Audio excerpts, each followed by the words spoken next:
Good Monday morning, everybody. Russ from Willie's Firewood here.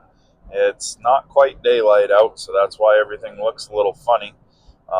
But it's going to get lighter as we go. I've got about a 2.5 hour ride north. We are headed to Newcastle, Maine to meet with Brandon Barabee of Russell's Firewood. He'd reached out a while back on our YouTube channel or Facebook. I don't remember which it is. It's hard to keep up with everything. And we got talking about firewood operations and what we do. And I asked him if he'd be interested in having us come up at some point and do a video on his operation to put on the YouTube channel. And he said, absolutely. So we're going to head up there and we're going to do that. But last week when we started making the fire starters and offer them wholesale, he messaged and said, hey, I'd be interested in a case of those. When can you ship me one up? And I said, well, if you want a case, I'll make you a case and we'll bring it up. We'll do the video at the same time. And he said, fantastic. So sit tight, guys. And in a couple of hours, we'll be there and we'll check out their operation and see what they got going on. I think it's going to be fun to see something different and to be able to talk to another local Maine firewood company to see if they have some of the same issues and problems that we do with ours. All right, good morning, guys. Don't mind the hat hair. I just took the hood off. But we are at Russell's Firewood in Chapman, Maine. I'm going to spin you around here in just a minute, and I'm going to show you the impressive pile of wood that they got behind me there. He says they got about 700 cord of wood in the yard right now. That's a lot more than what we have. So we'll spin you around, show you what they got for a process going here, and then we'll get some action. So this is the wood in the yard. And they've got 2 full rows of tree lengths that go the length of the yard, a partial pile down by the crane there, and another partial pile there. That's his father in the tractor loading the live deck. And they've got a Bell's 4000 series machine with a slasher saw on it. That goes up a conveyor and across a disc cleaner, up another conveyor, and we're going to be delivering in their 2-cord truck that they've got here, and I think we're going to go on a delivery with them. So again, we're at Russell's Firewood in Chapman, Maine. So his dad's over there picking out of the log pile, and he's trying to get some logs to finish filling up the live deck. I guess they normally have a larger loader that they load the live deck with, but they blew a hose on it, so they're using the smaller loader to get stuff done. And it sounds like he's getting ready to fire up here. So we're going to go over and take a look. Saw is firing up. Let's make some firewood.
So there we go, guys. About an hour.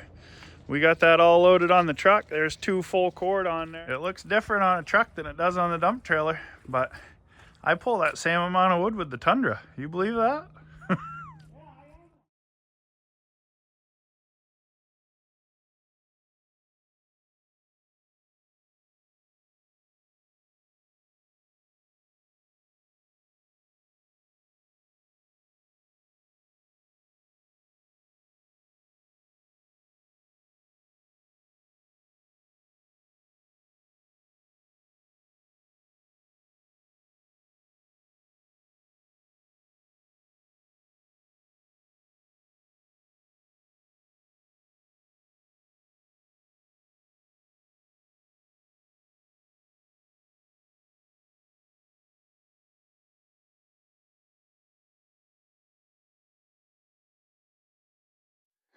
All right, guys, so I went to work for half a day with Brandon Barabee here. He owns Russell's Firewood, so your name's not Russell. Where'd Russell's Firewood come from? Russell's Firewood comes from Charlie Russell out of Fort Fairfield. I bought his business out in 2022. So you got foolish and decided to do firewood too? I did, yes. Yes. So you do this by yourself, or you got help, or how you doing No, it? I do this with my father, Bruce. Oh, yeah. Yep. So. Yeah. You guys get along okay? Oh, yeah. Yeah. Oh, yeah. He's shaking his head yes over there in the corner, so for the most part, maybe. Yeah, for the most part we get along. I'm sure, we have our little fits every now and then. So how many cords a year do you guys figure you're producing? Right around 800. Right around 800. Yeah. So you're doing 800 the easy way, and I'm doing 800 the hard way. That sounds it, yes. Yes. Because I sat in the seat for a minute, you guys will see in the video, and that was much easier than the way we do it right now, that's for sure. Yes. Now, are you guys harvesting your wood? Are you buying your wood? We're not. We buy it all. You buy it all? Yep. So and it's all, from local guys. So some of it is from big landowners. Yep.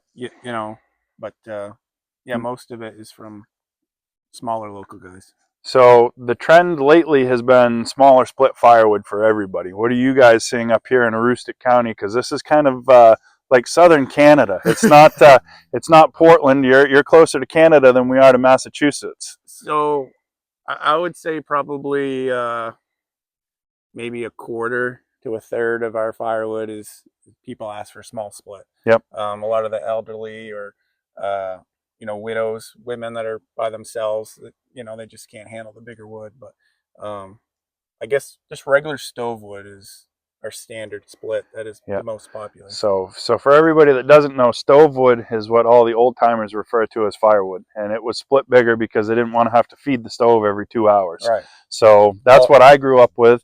I can't burn it anymore because I got one of the new yuppie fancy wood stoves, so I got to have that small split stuff too. Yeah. I guess that makes me a sissy. I don't know, but it still heats the house all right, so we'll deal with it. Yeah. Now, you just got this processor not long ago? I did, yeah. We've put 300 hours on it. We've had it, 3 months? Yeah, about 3 months. And you had a Blockbuster before that? Yeah, a Blockbuster, yeah, 1820 plus. So what has the Bells done for you that the Blockbuster couldn't? It has... production has doubled. Exactly doubled. Yep. So he said that they were doing about 9 cord cut and delivered in a day. Yep. I'm doing 20 cord cut, split, and delivered in a week. So you guys are 2.5 to 3 times faster than we are. So you can do 50 cord in a week? Yes. Yep. Yeah, 40 to 50 cords average a week. That gets me excited because I like firewood. So if I could do 50 cord in a week, I'd be grinning too. So yeah, good. Absolutely a nice thing to have a machine like that.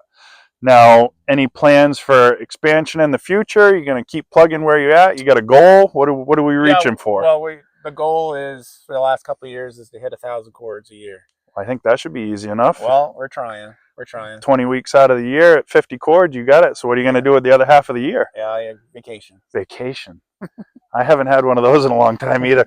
This processor's something magic, I guess. So we're going to have to look into that. Yeah. Looking for a second job to pay for everything. So Dad over there on the other side of the camera says he can go look for a second job to help pay for everything that he's got. And that's one thing we talked about. Firewood's expensive. It is. Yeah, a lot of people don't realize how much money is. I mean, I'm not a huge operation by any means. Nope. But there's a lot of money sitting here. And people think that just because you're self-employed, you're rich and it must be nice. They don't see the hours and the time that gets put into something like this. And that's true. Firewood is a total volume thing. It is. You're not going to make money if you don't move volume. I don't care which way you do firewood. You've got to move volume if you want to make money. So that is correct. Now, just walking around, the few things that I saw that I picked up on, you're throwing all that nice kindling away. Yep. Right now we are. I saw that, and that's what we put in our roadside racks, and I was thinking, man, there's a couple $100 of kindling right there. Yep, there is. And yeah, it's just unfortunately right now we just don't have the time to handle it. Yep. Maybe in the future. And you got kids, right? I do. They'd love to pick up that wood for a couple bucks, Dad. Yes. I know they would. I send mine out to do it all the time. He mumbles and grumbles, but he does it. So they will do it. And, you know, if you entice them with things like four-wheelers and gas for the four-wheeler and stuff like that, that usually helps too. It does. You got plenty of sawdust for fire starters too. But I do, but I know a guy that, you know. Well, I saw the pile. I was excited. But, yeah, so I took buy some sawdust. I'd love to. Okay. Yeah, absolutely. I'll bring buckets next time. Okay. Don't fill the car. But yeah, I wasn't quite sure where Newcastle was, and then when I got up here and I saw Mapleton and it said I was going to be turning soon, I was like, I know where I am now. Yep. So it was a ride for me. This is northern Maine for sure, so it's about 2.5 hour ride from my house to here. So I got to see a whole lot of nothing on the ride up, and I'll get to see a whole lot of nothing on the way back because it's going to be dark. So yes, sir. That ought to work pretty good. But I appreciate you taking the time out to let us come up and see what you got going on. I really appreciate you taking the ride up for sure. And I got to go on a delivery, and we got that on video too.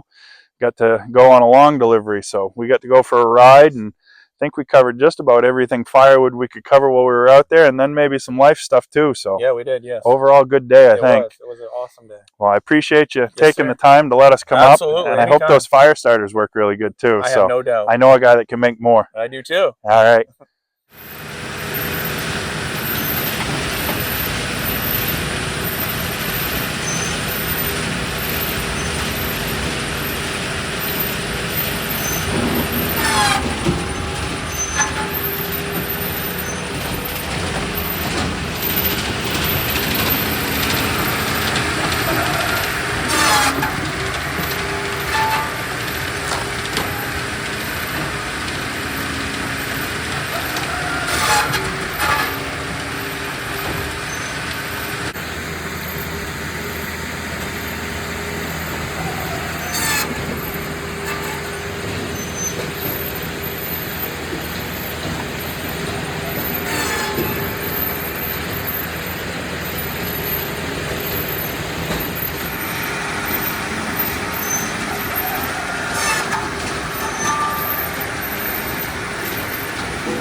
So we're on our way back to Old Town. We met with Brandon Barabee from Russell's Firewood and his dad, and great guys, absolutely great guys. Typical Woodhound community guys. They are salt of the earth. They are out there every day grinding along, trying to get that firewood to everybody so that they can have a nice warm house throughout these cold, long Maine winters. And I can't wait to go back, bring more fire starters up, maybe get a chance to run that processor a little bit more, and to see if they hit that 1,000 cord goal. I don't think this will be the last time that we see Brandon and his dad for sure. With some of the stuff we've got coming up with our channel, I think we'll be back to see him again. And until then, remember guys, a little bit every day goes a long way. Help someone if you can.